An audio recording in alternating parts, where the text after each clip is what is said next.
Welcome back to Breakfast Central. We're reviewing the papers this morning to see what the big stories are saying, if they all are still speaking about the protest, or they've moved on to some other topics that they might find more interesting. Joining us to look at these stories this morning is public affairs analyst Dotun Ojon. Good morning. Thank you for joining us. Good morning. It's good to be here. All right. Yeah. And let's see. I mean, right now, it feels like we're not quite sure if the protest is going. In Abuja, for example, Abuja has said that they are going on with the protest. Orai has said that the protest should continue. Federal government has asked that the protest be halted. So it feels like we're not quite sure if the protest is going to hold today or not. On the way to work today, the road was busier than usual. On the first day of the protest, the road was scanty. So we're not quite sure. Is why I say I don't know if the papers, would all reflect the... Bear in mind, we had Omaro Kirawa join us this morning from Maiduguri, and it says it's pretty calm. Was calm. Yeah, so let's see what the papers are saying. We'll start with the Punch newspaper. On the front page of the Punch newspaper, the big story says, hunger protest. Okay, yeah, we're not quite over it. Tinubu's speech attracts knocks, kudos. Showing PDP slam president's address, NGO, others hail it. Protest organizers demand 1,150 detainees release. JAMB gives tertiary institutions ultimatum to disclose illegal admissions. NDLEA arrests 12 with drugs hidden in baby food tins. I saw that. Hardship, states get 570 billion naira grant.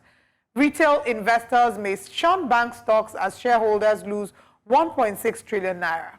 Marketers stop fuel subsidy, queues resurface. Public debts may hit 130 trillion naira by December, according to a report. How we broke 20-year jinx to reach Olympics quarterfinal says, oh, our girls are really making us proud. I think they deserve a round of applause. I think that's the one thing that's giving Nigerians joy in this moment, the only thing that's about really giving us joy, to see how these girls are participating at the Olympics and how they've really made us proud. But that's all on the Punch newspaper. Let's head over to the next. All right, Daily Independent newspapers right next. It says here, Tinubu draws flack after broadcast on End Bad Governance protest. Speech hollow. Failed to address hardship of Nigerians, says Atiku Abubakar. Devoid of answers to demands by traumatized youths, Michael Zekome. Speech didn't address crackdown on protesters, Wole Soyinka says. Investigate mass murder of peaceful protesters, Aburisha Day tells Tinubu. Nobody likes the speech, apparently. The Daily Independent. Yeah, this is still on the Daily Independent this morning. Protest, Serap to Commonwealth. Hold federal government to account for attacks on journalists. We can also find here, JAMB uncovers discrepancies in 2024-2025 tertiary admissions. NDLEA intercepts drug consignments in baby food and tins and clothes to the UK and to the US. Grounding of Arik Air Fleet spells doom for aviation sector, says experts. I think final story we can take this morning. Enugu government approves 183 billion naira for 141 roads, urban roads and 20 rural roads. Because of time, let's quickly bring in Dr. Ojon this morning. First of all, your reaction to the speech, it was longer awaited. I remember last week, you had mentioned that the president must address Nigerians. Yeah, and that's also my core area, and that's my core area. Communications. Yes, I hold a master's in corporate communication with interest in political communication, and whenever anybody speaks, the first thing is to look at the intent. Yeah. What's the intent of the speech really? And you discover that the intention of the intent of the speech is not actually to provide solution.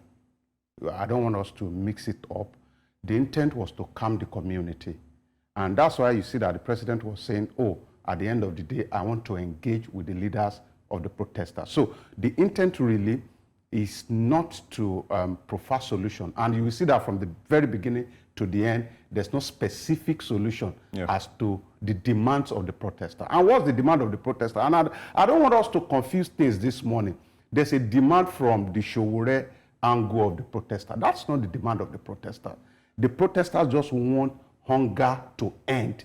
That is the singular demand. Every other thing that you see is at best what I call Showore demand.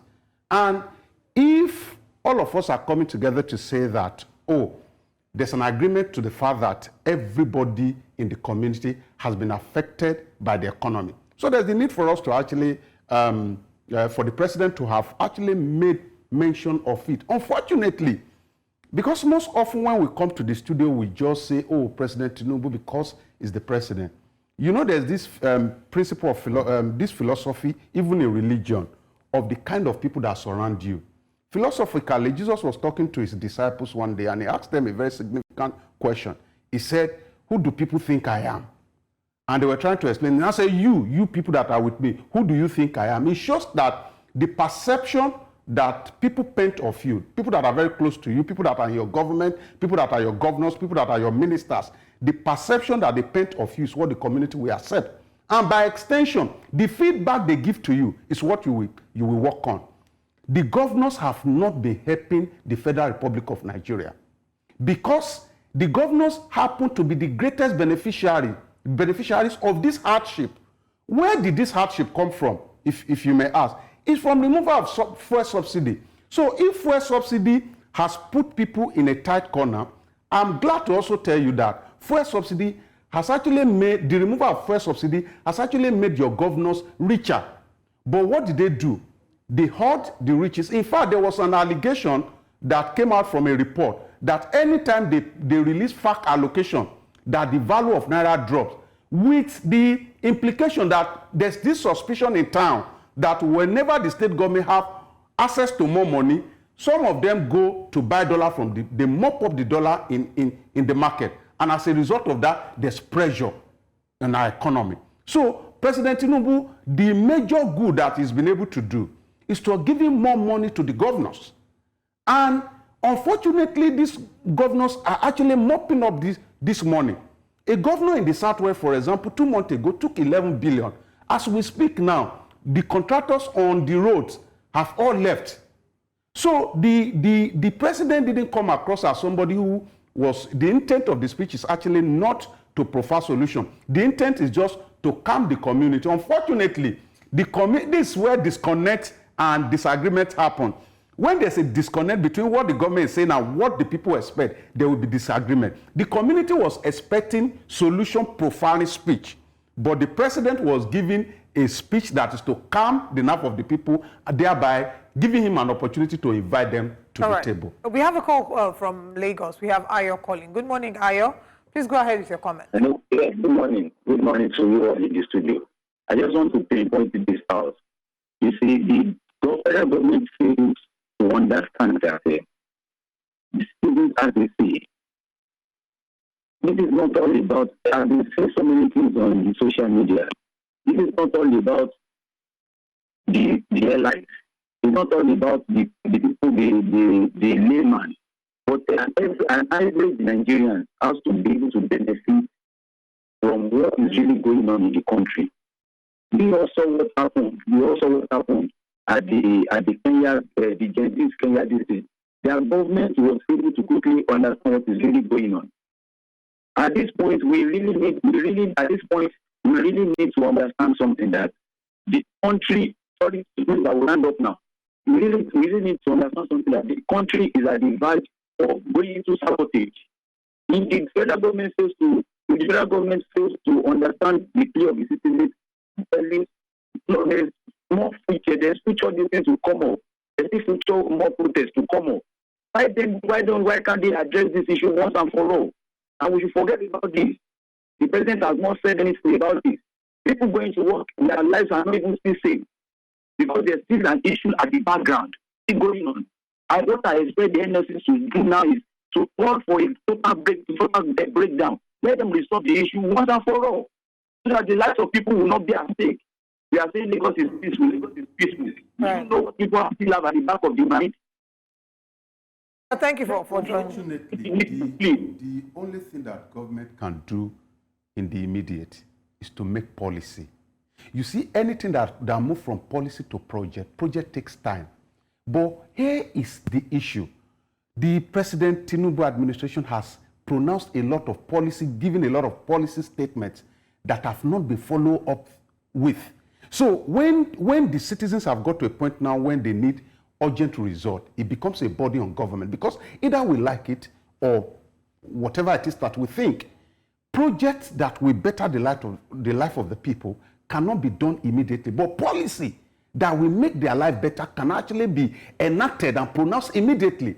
But over the years, because government is always in the habit of introducing policies without following through, so the people, it has planted a huge mountain of disbelief in the heart of the people. So when the government now comes out to say, oh, we want to do this, the people no longer believe. For instance, one major issue that we have talked about is the cost of governance.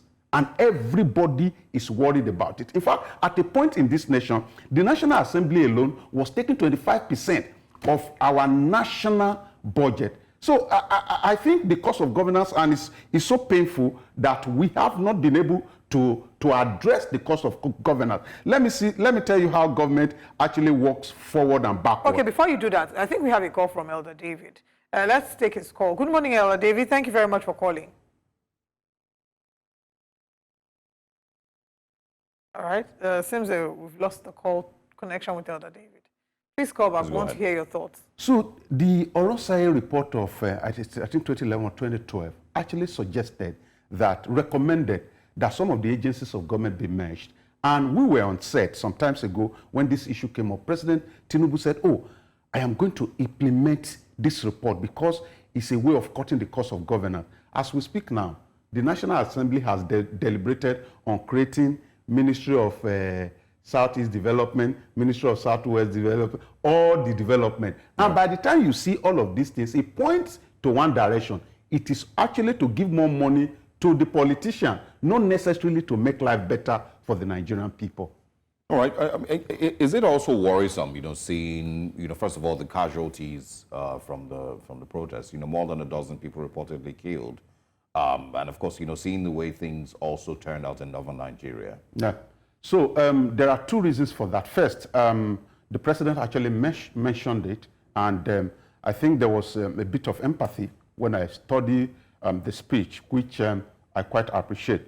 But again, we cannot wish people who didn't die in peace to rest in peace. We must, at the end of the day, what will be the benefit of all of this is for us to have been able to procure good governance through the protest. And I tell you that President Tinubu is the greatest beneficiary of this current protest. Because for the first time now, go read about the states. For the first time, states are coming out. In fact, it's about 6 states or so. Last week alone, paid bursary. 6 states, all gently, they started running from pillar to post. About 7 other states made some significant policies on agriculture just last week. So at the end of the day, President, as we speak this morning now, President Tinubu is the greatest beneficiary of the protest in the sense that now for the first time, the governors are coming out to say, oh, the money that they've given to us, we want to expend it to better the life of people. We cannot actually continue at this level, whether anybody likes it or not. Let's take this call from Port Harcourt. We have Daniel calling. Good morning, Daniel. Please go ahead with your comment. Yeah, good morning. I'm calling from Port Harcourt. Yes, go ahead. Thanks for calling. Hello? Yes, we can hear you. Please go ahead. Thank you for calling. Yeah, I just want to make a comment about the president's speech. All right, please go ahead. Your visitor dear, sorry, sir, good morning, everyone should good morning and good morning, Nigeria. You see, you're saying that the president, when talking about the project will need some time to start and kickstart or whatever. And then we understand the fact that if you're talking about the project, it needs some time for this to be actualized. But Nigerians are not talking about those projects, rather. We are saying that since the president came on seat, the very first day I came on seat, he just said there is removal fuel subsidy with a word. Nigerians are saying that let him use that same word, and then call off the fuel subsidy and whatever. And he can do it, and let's see that at least he has started from somewhere. Not to say the agenda that what they outlined, and then none of them has been addressed. And you are telling us that this is the project and whatever. He can actually, if someone that wants to do something, he will start from those key points that the protesters outlined. As he will go through them, and within his statement, within his speech, you will see that he have actually understand what the people are saying. You understand? But these things are not being aligned in his speech. So if he's saying that as in the project or whatever, or you come up with the All right, Mr. Ojon, you've heard what he said, but I want to quickly touch on this because we're out of time in reaction to what he has said, but then also to speak about the allegations of the police, actions, or the police playing a role in the killings that have happened in northern Nigeria. The police have debunked it. SP Josephine Ade, the police public relations officer, had come out to say that no police officer had acted in that manner, no police officer had killed any civilian, but there have been Nigerians who have posted videos alleging that the police was culpable in the action. So it's different reactions. We've seen Senator Ireti King-Igbe, who has also come out to clarify that the police was the one that instigated the violence that happened in the FCT. Yes, I've repeatedly said it to you that my study of protests has shown that usually when crisis breaks out like this, apart from the backdoor crisis, and what I mean by the backdoor crisis are, there's protests in Ojota and some people are looting in K2 who are not part of the protest. Apart from that, any crisis that breaks out in the front of protest is usually as a result of either the response of police or another security agency or the response of state-backed thugs. Usually you see them. In fact, in this protest in Lagos, you see police here, West Station. Then if you look downward, you will see maybe a bus or a car filled with some people that are not police, they are not security operative, they are just backed by the state to ensure to do whatever it is. So usually it is the response. And nobody will be, if we really want to be truthful, nobody will be able to come out to say, maybe police did not do anything. Because if the protester charges, or the protester, yes, deliberately, charges at the police, how does the police respond to the protester? So these are some of the issues. But quickly responding to what the last caller said, I totally understand the fact that, what's it called? The community wants an urgent fix. But like I said the other time when I came on board, the major intent of the protester has actually been achieved, which is putting government on its toe. I think the president and everybody in his cabinet are just too relaxed with the reality of what is going on in the marketplace. But I know from now that we'll continue to see policies, we'll continue to see them put through with policies, and most especially, we expect that they concentrate on cutting the cost of governance so that there can be more money to develop the state. I mean, time will tell, what steps will be taken. From the president's speech, it doesn't seem like any, the presidency is interested in actually making deliberate moves that address the direct concerns of the protesters. It seems like yesterday's speech was another opportunity to reel out the achievements without actually addressing what the concerns are. So I don't necessarily believe that, we're going to see that there will be steps taken to reduce the cost of governance. I don't expect I think that it should have been said even in that speech there and then that, okay, these are the things we're doing to cut the cost of governance. We hear you, and whilst we're telling you to tighten your own belt, we are also going to tighten our belt in this way and that way. And that's why I open with the fact that it's not a solution reading kind of speech. I don't know whosoever thought about writing that kind of speech. Yes, the intent is just, let's say what we have done to calm the people and lure them to the table. As if people don't know what has been done before. Like I said earlier, it is the same way that the Nigerian government always acts. APC governments have always acted to protesters. It's never to address your concerns. It is, most of these speeches always seem like, okay, let's give them a speech and move on. It doesn't seem like, and one of the things that you said just now, that the protest, goals have been achieved, which is to keep them on their feet. If that was the way that it worked, that every 6 months you do a small protest, they're on their feet, but they never actually make any changes, any moves, I don't think any country would ever develop. And I need to, this other part of the protest that I didn't touch is where he talked about people sponsoring and want to destabilize the nation. And the president is talking because of two things like that. First, he has the intelligence that I do not have. Second, he has the suspicion. And suspicion is very important because he knows that in time past, he has sponsored protests before. that according to what Shehu Sani said, that, oh, you are the grandfather of protester, you have sponsored protests. So the president has sponsored protests against government before. So now he's sitting as the president and he's nursing the suspicion that, okay, because I've done this before, maybe that's why other people are doing it against me. Dotun Ojon, thank you so much for joining us. We, of course, will go on a break, and when we come back, it will be time for us to have Which Way Nigeria. Stay with us.